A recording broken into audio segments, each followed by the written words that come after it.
Magandang araw! Bago natin simulan ang ating talakayan, maaari bang pangunahan ang panalangin binibining Leia? Sa ngalan ng Ama, ng Anak, ng Espiritu Santo. Amen. Purihin natin ang Panginoong Hesus, ngayon at magpakailanman. Sa ngalan ng Ama, ng Anak, ng Espiritu Santo. Amen. Magandang araw sa ating lahat! Mayroon bang lumiliban ngayon sa ating klase? Mabuti at walang lumiban. Bago natin simulan ang ating talakayan ngayong araw, pagkatapos ng ating talakayan, maunawaan ng mga mag-aaral ang malalim na kahulugan ng tula at ang papel ng babae sa buhay ng tao. Pangalawa, maisa sa puso ng mga mag-aaral ang pagpapahalaga ng babae. Pangatlo, makapagbibigay ng sariling interpretasyon sa tula sa pamamagitan ng pagsulat at pagguhit.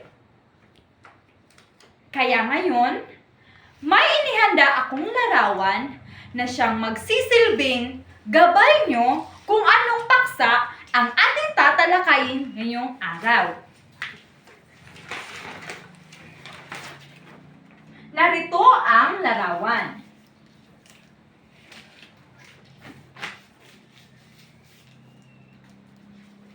Ano kaya ang nasa isip ninyo nang makita nyo ang larawang ito?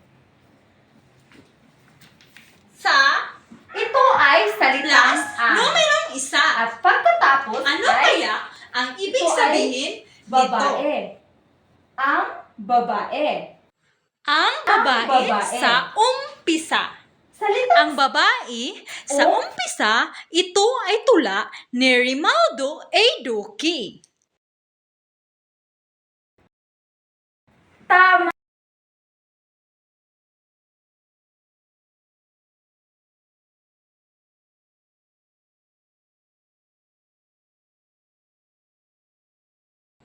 Pero bago natin simulan ang pagbabasa ng tula, narito ang mga mahihirap na salita na naririto sa tulang ating babasahin ngayon at ating itong bigyang kahulugan upang mas maunawaan natin lalo kung ano ang ibig sabihin ng tula.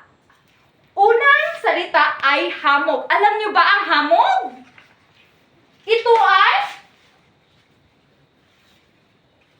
Ito ay tubig. Tubig na nasa tubig na nasa anyo ng maliit na patak. Ito ay hamog. Pangalawa ay bukang liwayway. Ano kaya ang bukang liwayway? Tama! Ang bukang liwayway ay hudyat ng bagong araw. Ang sunod naman ay aambon. Ano kaya ang salitang aambon? Tama! Ang aambon ay mahinang ulan. Ang susunod naman ay malulugmok. Ano kaya ang malulugmok? Ang malulugmok ay gumuho. Sunod naman ay ipininid. Alam niyo ba ang salitang ipininid? Ang ipininid ay isinara. Tama, ang ipininid ay isinara. Sunod naman ay lagablab. Ano kaya ang lagablab? Ang lagablab ay salitang mabilis kumalat na apoy. Lumalagablab. Sunod naman ay tikatik. Ang salitang tikatik ay matagal na pagbagsak ng ulan. Tama. Ang tikatik ay matagal na pagbagsak ng ulan. Sunod naman ay didiligan. Ang didiligan, ano kaya ang didiligan? Anong klase ang didiligan? Ang didiligan ay bubuhusan ng tubig. Tama! Ang mga salita nito narito ang mga kahulugan na makapagpapaintindi sa atin ng mga mahihirap na salita na naririto sa tula. Handa na ba kayong basahin natin ang tula? Ang babae sa umpisa ni Rinaldo Doki. May nababasa na ba kayong sa tula ni Rinaldo Doki? Kaya ngayon, basahin natin sabay-sabay ang babae sa umpisa ni Rinaldo Doki. Bukas, bubukadkad ang mga rosas. Unti-unting malulugmok ang gabi. Sa parang magsasayaw ang lagablab. May hamog sa singit ng mga sanga. Tila bukang liwayway, dalisay na tanda. Matamis lalo ang ngiti ng mga umaga. Sa sanib ang halimuyak sa dibdib. Ng lupa, awit na kailan may di mawawaglit. Bubulong ang agos ng buhay na lawa. Isang pagbabago, libo-libong hibik, nagigising sa nahihimbing na langit. Bingi, saksi ng mga nasangsakdal tamis. Aambunin kasi sa gabi, bawat tikati. Didiligan ang mga binhing na kaidlip. Sa hardin, ang pintuan din ay ipininid. May kambal na guying dito'y tatahak. Maiiwan lamang ang bakas ng magdamag. Bukas, bubukadkad ang mga rosas. Naiintindihan niyo ba ang tula na ating binasa? Ito ay napapatungkol sa babae. Babae sa umpisa. Ano kaya ang ibig sabihin nito? Ano kaya ang nais iparating ni Rinaldo Doki? Ito'y pagpapahalaga ng mga kababaihan, paggalang sa iba't ibang pananaw. Napag-usapan ba sa tula ang babae? Di ba hindi? Hindi natin napag-usapan na ang babae, walang babae sa tula. Pero, paano kaya ang babae ang inilarawan natin dito? Kaya, ang babae ang inilarawan sa tula katulad ng isang rosas. Rosas na bulaklak. Bukas, bubukadkad ang mga rosas. So, ang ibig sabihin nito, bukas, bubukadkad ang mga babae. Kaya, ang babae, inilarawan ito sa busilak at halimuyak na namumukadkad sa tuwing umaga, sumisimbolo sa kagandahan ng isang dalaga. Gayon din sa pag-usbong ng busilak na pagmamahalan. Ito ang nagpapahiwatig sa tulang ito. Pero bago iyan, alam niyo ba kung ano ang tula?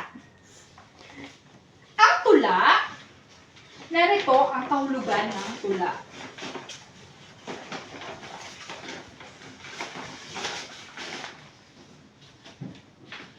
Ang tula ay isang anyo ng panitikan at ito ay binubuo ng taludtod. Alam naman natin sa ating sarili kung ano ang tula. Dahil madalas tayong pinapasulat ng ating mga guro ng isang tula. Ano kaya ang nasa tula? Ang tula ay may kaanyuan. May 4 na anyo ang tula. Ito ay ang malayang taludturan.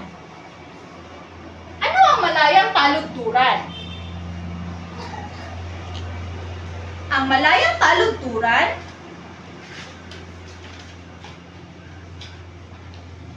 Ang malayang taludturan ay isinulat ng walang sinusunod na patakaran kundi kung ano ang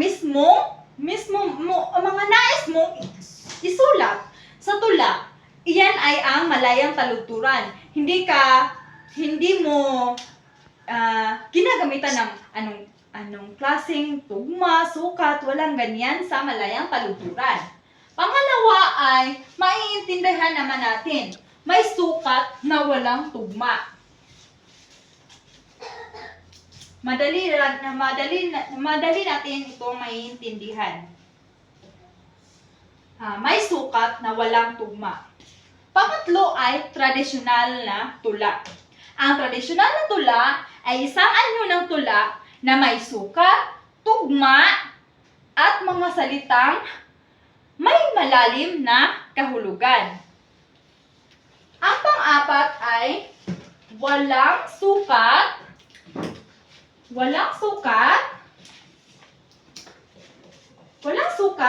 na may tugma.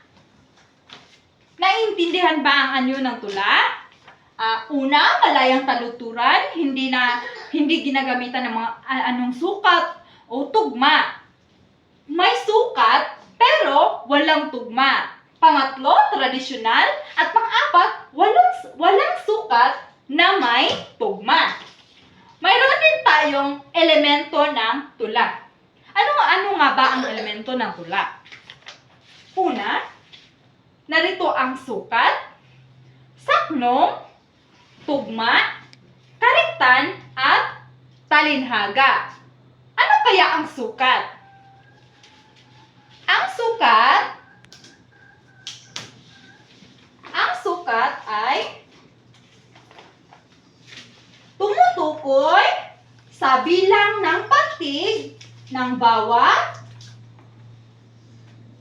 taludtod na bumubuo sa isang saknong.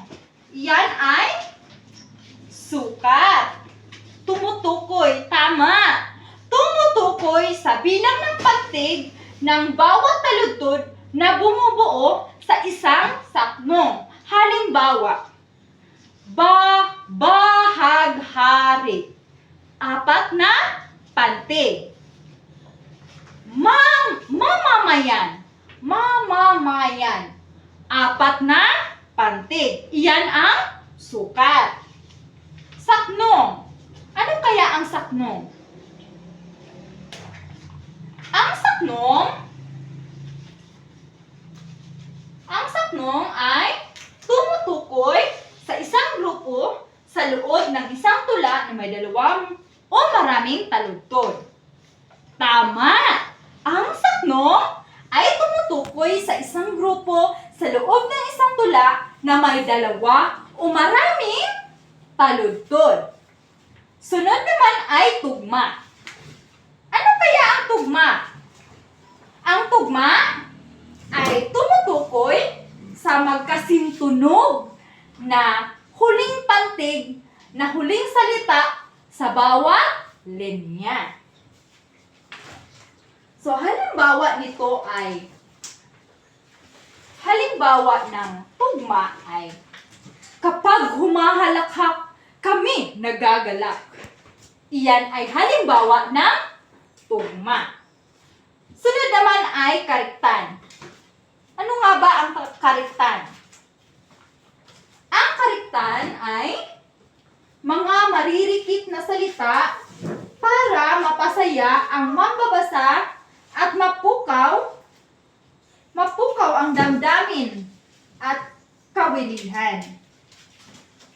Iyon ang mga salitang pampapukaw ng damdamin ng mambabasa. At ang huli ay talinhaga. Ano nga ba ang talinhaga? Tama! Ang talinhaga ay tumutukoy sa mga titiyak na pagtukoy ng mga bagay na binanggit.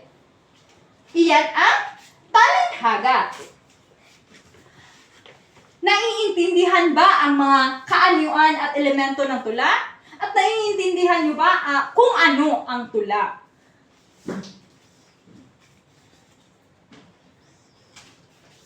Kaya ngayon, sa ating gagawin, kumuha ng isang pirasong papel at gumuhit kayo ng larawan na magpapakita ng interpretasyon sa tulang ating binasa.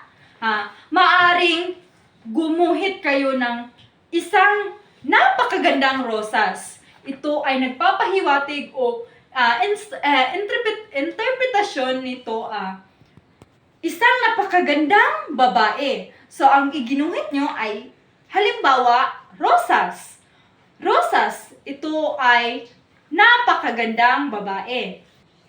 Kaya, ngayon, guguhit kayo ng interpretasyon nyo, guguhit kayo ng larawan na magpapakita ng interpretasyon sa tula.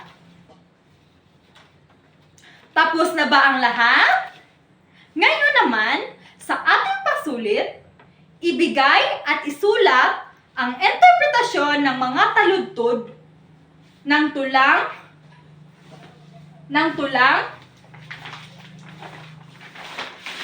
ang babae sa umpisa.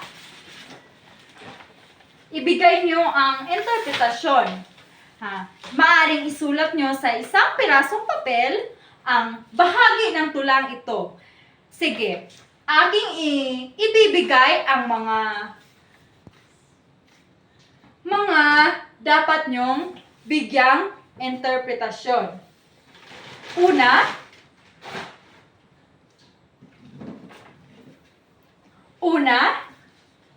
bukas bubukadkad ang mga rosas, unti-unting malulugmok ang gabi. Sa kaliwang parte nito, ito ang bahagi ng tula.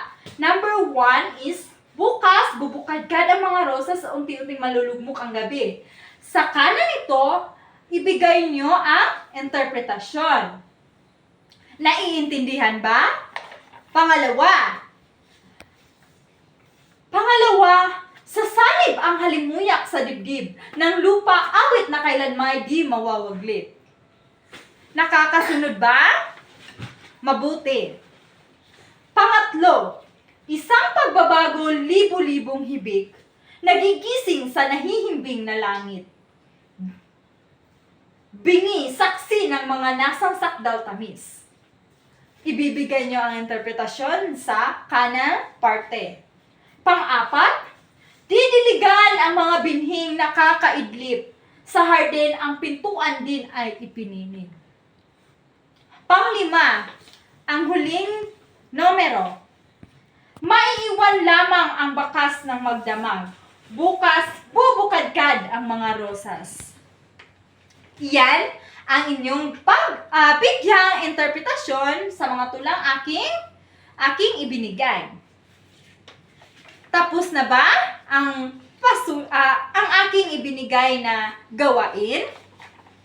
Kaya ngayon, para sa inyong takdang aralin, magsaliksik ng buhay ng may akda at maghanap ng iba pang mga tula na may kaugnay sa tema ng tulang tinatalakay. Naintindihan ba?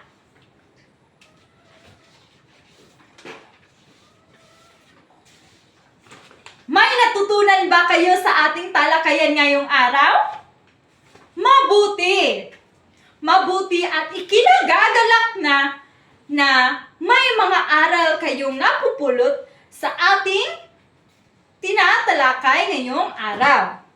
Hanggang sa muli, ako po si Annalyn Samson, ang inyong guro na nag-iiwan ng katagang, kung pakikinggan, may matutunan. Maraming salamat po at muli, ako po'y masaya sa ating talakayan ngayong araw.